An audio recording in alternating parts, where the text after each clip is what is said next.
नमस्ते। इस विस्तृत चर्चा में आपका स्वागत है। आज का हमारा विषय बेहद दिलचस्प है और सच कहूं तो हम सबके रोजमर्रा के जीवन से सीधे तौर पर जुड़ा हुआ है। आज हमारा पूरा फोकस इसी बात पर रहने वाला है, भारतीय राजव्यवस्था और मौलिक अधिकार, अनुच्छेद 12 से 35 तक विस्तार से। भारतीय संविधान का भाग 3 कोई आम कानूनी दस्तावेज नहीं है। ये एक तरह से एक आम नागरिक की असीमित शक्तियों और उन पर लगी सख्त सीमाओं की एक बेहद रोचक कहानी है। तो चलिए बिना किसी देरी के सीधे इस चर्चा में उतरते हैं और समझते हैं कि ये अधिकार आखिर हमें कितनी ताकत देते हैं। इस पूरे विश्लेषण को हमने 6 आसान हिस्सों में बांटा है। पहले हम मौलिक अधिकारों के बेसिक समझेंगे, फिर बात करेंगे समानता, स्वतंत्रता और जीवन के अधिकार की। उसके बाद शोषण के खिलाफ और धार्मिक आज़ादी पर चर्चा होगी। चौथे हिस्से में संस्कृति, शिक्षा और संपत्ति का जिक्र होगा। पांचवें में हम देखेंगे संविधान की आत्मा यानी अनुच्छेद 32 को, और आखिर में एक बहुत जरूरी रियलिटी चेक, इन अधिकारों की सीमाएं और अपवाद। तो चलिए शुरू करते हैं हमारे पहले हिस्से से, मौलिक अधिकारों के आधारभूत सिद्धांत। संविधान के अनुच्छेद 12 और 13 दरअसल वो मजबूत नींव तैयार करते हैं जिस पर हमारे सारे मौलिक अधिकार टिके हैं। अगर हम आज की बात करें तो इन अधिकारों को 6 मुख्य श्रेणियों में रखा गया है। पहला, समानता का अधिकार, जो अनुच्छेद 14 से 18 तक है। फिर स्वतंत्रता का अधिकार 19 से 22, शोषण के विरुद्ध अधिकार 23 और 24, धार्मिक स्वतंत्रता 25 से 28, संस्कृति एवं शिक्षा संबंधी अधिकार 29 और 30, और सबसे अहम संवैधानिक उपचारों का अधिकार यानी अनुच्छेद 32। आपको पता है, शुरुआत में ये 7 श्रेणियां हुआ करती थीं, पर आज ये केवल 6 हैं। ऐसा क्यों? इस पर हम आगे बात करेंगे। अब बढ़ते हैं हमारे दूसरे और सबसे अहम हिस्से की तरफ, समानता, स्वतंत्रता और जीवन का अधिकार। ये वो चीजें हैं जो हमारे लोकतंत्र की जान है।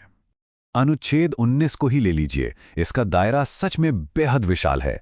यह हमें रोजमर्रा की कई आज़ादियां देता है, जैसे अपनी बात बेझिझक कहने की आज़ादी, बिना हथियारों के शांति से इकट्ठा होने की आज़ादी, कोई भी संगठन या संघ बनाने की छूट, पूरे भारत में कहीं भी बेरोक टोक घूमने का अधिकार और देश के किसी भी हिस्से में बस जाने की स्वतंत्रता। देखा जाए तो यही वो शक्तियां हैं जो हमें एक आज़ाद नागरिक होने का असली एहसास कराती हैं। पर रुकिए, यहाँ एक बहुत बड़ी गलतफहमी है जिसे दूर करना बेहद जरूरी है। कई बार लोग सोचते हैं कि हड़ताल करना या सड़क पर चक्का जाम करना भी हमारा मौलिक अधिकार है, लेकिन ऐसा बिल्कुल नहीं है। जरा सोचिए, जब सड़क रोकी जाती है तो उससे बाकी लोगों के कहीं भी बेरोक टोक आने जाने के मौलिक अधिकार का सीधा हनन होता है। सीधी सी बात है, हमारी आज़ादी वहीं खत्म हो जाती है जहां से किसी और की परेशानी शुरू होती है। और फिर आता है भारतीय संविधान का सबसे डायनामिक हिस्सा, अनुच्छेद 21 और 21A। अनुच्छेद 21 सिर्फ सांस लेने का अधिकार नहीं है, यह एक गरिमापूर्ण जीवन, व्यक्तिगत स्वतंत्रता और निजता यानी प्राइवेसी की भी गारंटी देता है। और सबसे शानदार बात तो यह है कि साल 2002 में 86वें संविधान संशोधन के जरिए इसमें अनुच्छेद 21A जोड़ा गया। इसने प्राथमिक शिक्षा को हर बच्चे के लिए एक अनिवार्य और मौलिक अधिकार बना दिया। यह देश के भविष्य के लिए सच में एक बहुत बड़ा और ऐतिहासिक कदम था। चलिए अब बात करते हैं तीसरे पहलू की, शोषण के विरुद्ध अधिकार और हमारी धार्मिक स्वतंत्रता। इसे ऐसे समझिए कि ये अधिकार हमारे शरीर और आत्मा दोनों की रक्षा करते हैं। एक तरफ अनुच्छेद 23 और 24 हैं जो शारीरिक शोषण से बचाते हैं। अनुच्छेद 23 जहां जबरन मजदूरी या बेगार पर रोक लगाता है, वहीं 24 छोटे बच्चों को खतरनाक कारखानों में काम करने से रोकता है। दूसरी तरफ अनुच्छेद 25 से 28 हैं जो हमारी अंतरात्मा की रक्षा करते हैं। ये हमें आज़ादी देते हैं कि हम अपनी मर्जी से किसी भी धर्म को मानें, उसका आचरण करें और धार्मिक शिक्षा प्राप्त करें। चौथा हिस्सा थोड़ा और दिलचस्प है। यहाँ बात होती है हमारी संस्कृति, शिक्षा और संपत्ति के अधिकार की। संस्कृति और शिक्षा के अल्पसंख्यक अधिकारों के अलावा यहाँ सबसे दिलचस्प कहानी है संपत्ति के अधिकार की। याद है हमने शुरुआत में 7 अधिकारों की बात की थी। मूल संविधान में अनुच्छेद 31 के तहत संपत्ति का अधिकार एक मौलिक अधिकार हुआ करता था, लेकिन 1978 में 44वें संविधान संशोधन के जरिए एक बड़ा बदलाव आया।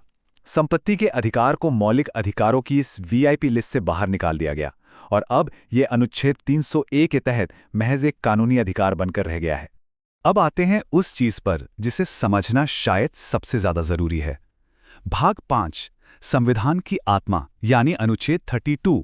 संविधान निर्माता डॉक्टर बी.आर. अंबेडकर ने स्पष्ट रूप से कहा था कि अनुच्छेद 32 संविधान की आत्मा है, और ये कोई अतिशयोक्ति नहीं है। जरा सोचिए, अगर आपके पास सारे अधिकार हों लेकिन उन्हें लागू करवाने का कोई तरीका ही ना हो, तो वो महज कागज पर लिखे खोखले वादे ही रह जाएंगे ना। अनुच्छेद 32 ही वो असली ताकत है जो इन सभी अधिकारों को जमीन पर उतारती है। जब भी किसी के अधिकारों का हनन होता है तो अनुच्छेद 32 के तहत 5 प्रकार की विशेष रिट या कानूनी आदेश जारी किए जा सकते हैं। इनके नाम थोड़े भारी जरूर लग सकते हैं, जैसे बंदी प्रत्यक्षीकरण, जिसका अर्थ है शरीर प्रस्तुत करना, परमादेश यानी हम आदेश देते हैं, उत्प्रेषण, अधिकार पृच्छा और प्रतिषेध। लेकिन आसान भाषा में कहे तो ये पांचों बेहद धारदार कानूनी हथियार हैं जो राज्य या प्रशासन की किसी भी मनमानी को तुरंत रोकने का काम करते हैं। और ये हथियार आपको देता कौन है? ये भारी जिम्मेदारी निभाता है हमारा न्यायपालिका सिस्टम। अनुच्छेद 32 के तहत सीधे सुप्रीम कोर्ट और अनुच्छेद 226 के तहत हाई कोर्ट इन मौलिक अधिकारों के असली रक्षक हैं। मतलब, अगर किसी नागरिक का मौलिक अधिकार छिनता है तो उसे लंबी कानूनी प्रक्रिया में उलझने या निचली अदालतों के चक्कर काटने की जरूरत नहीं है। वो सीधे सुप्रीम कोर्ट या हाई कोर्ट का दरवाजा खटखटा सकता है। लेकिन हर ताकत के साथ कुछ नियम और शर्तें भी आती हैं। तो अब बात करते हैं हमारे आखिरी हिस्से की, सीमाएं और अपवाद। एक रियलिटी चेक। यहां एक बहुत ही तार्किक और जरूरी सवाल खड़ा होता है। क्या ये सारे अधिकार एब्सोल्यूट यानी पूर्ण हैं? क्या ये हर परिस्थिति में असीमित हैं और इन्हें किसी भी हालत में छीना नहीं जा सकता?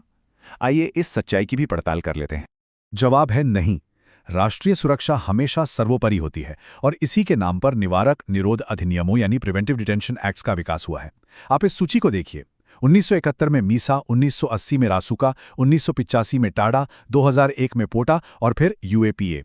ये कड़े कानून बताते हैं कि अगर देश की सुरक्षा को खतरा हो तो अपराध होने से पहले ही महज शक के आधार पर भी गिरफ्तारी की जा सकती है। ये हमारी व्यक्तिगत आज़ादी पर एक बहुत बड़ा और सीधा प्रतिबंध है। बात यहीं खत्म नहीं होती। संविधान में कुछ अन्य विशिष्ट प्रावधान भी हैं। अनुच्छेद 33 और 34 संसद को ये असाधारण अधिकार देते हैं कि वो मार्शल लॉ या सैन्य कानून लागू होने पर या सुरक्षा बलों के मामले में मौलिक अधिकारों को सीमित कर सके। और सबसे बड़ी बात, राष्ट्रीय आपातकाल यानी इमरजेंसी के दौरान देश के राष्ट्रपति इन मौलिक अधिकारों को पूरी तरह से निलंबित भी कर सकते हैं। ये अधिकारों के ऊपर लगा एक बहुत बड़ा ढांचागत नियंत्रण है। चलते चलते एक और जरूरी बात साफ कर लेते हैं। क्या ये सारे अधिकार देश में मौजूद विदेशियों को भी मिलते हैं? बिल्कुल नहीं। कुछ अधिकार केवल और केवल भारतीय नागरिकों के लिए रिजर्व हैं, जैसे अनुच्छेद 15, 16, 19, 29 और 30, जिनमें सार्वजनिक रोजगार या अभिव्यक्ति की आज़ादी शामिल है। जबकि अनुच्छेद 14, 20, 21, 21A और 23 से 28 तक के अधिकार भारतीयों के साथ साथ विदेशियों को भी उपलब्ध हैं, क्योंकि ये सीधे तौर पर जीवन और बुनियादी इंसानियत से जुड़े हुए हैं। तो इस पूरे विस्तृत विश्लेषण के बाद एक बहुत ही गहरा सवाल हमारे सामने आकर खड़ा हो जाता है। क्या हमारा संविधान एक आम इंसान की पूर्ण व्यक्तिगत स्वतंत्रता और देश की संपूर्ण राष्ट्रीय सुरक्षा के बीच एक परफेक्ट बैलेंस बना पाता है? अधिकारों की अथाह शक्ति और देश की सुरक्षा की सख्त जरूरत के बीच का ये बारीक संतुलन ही तो भारतीय राजव्यवस्था को इतना जीवंत बनाता है। इस सवाल पर विचार जरूर कीजिएगा। इस ज्ञानवर्धक चर्चा का हिस्सा बनने के लिए आपका बहुत बहुत धन्यवाद।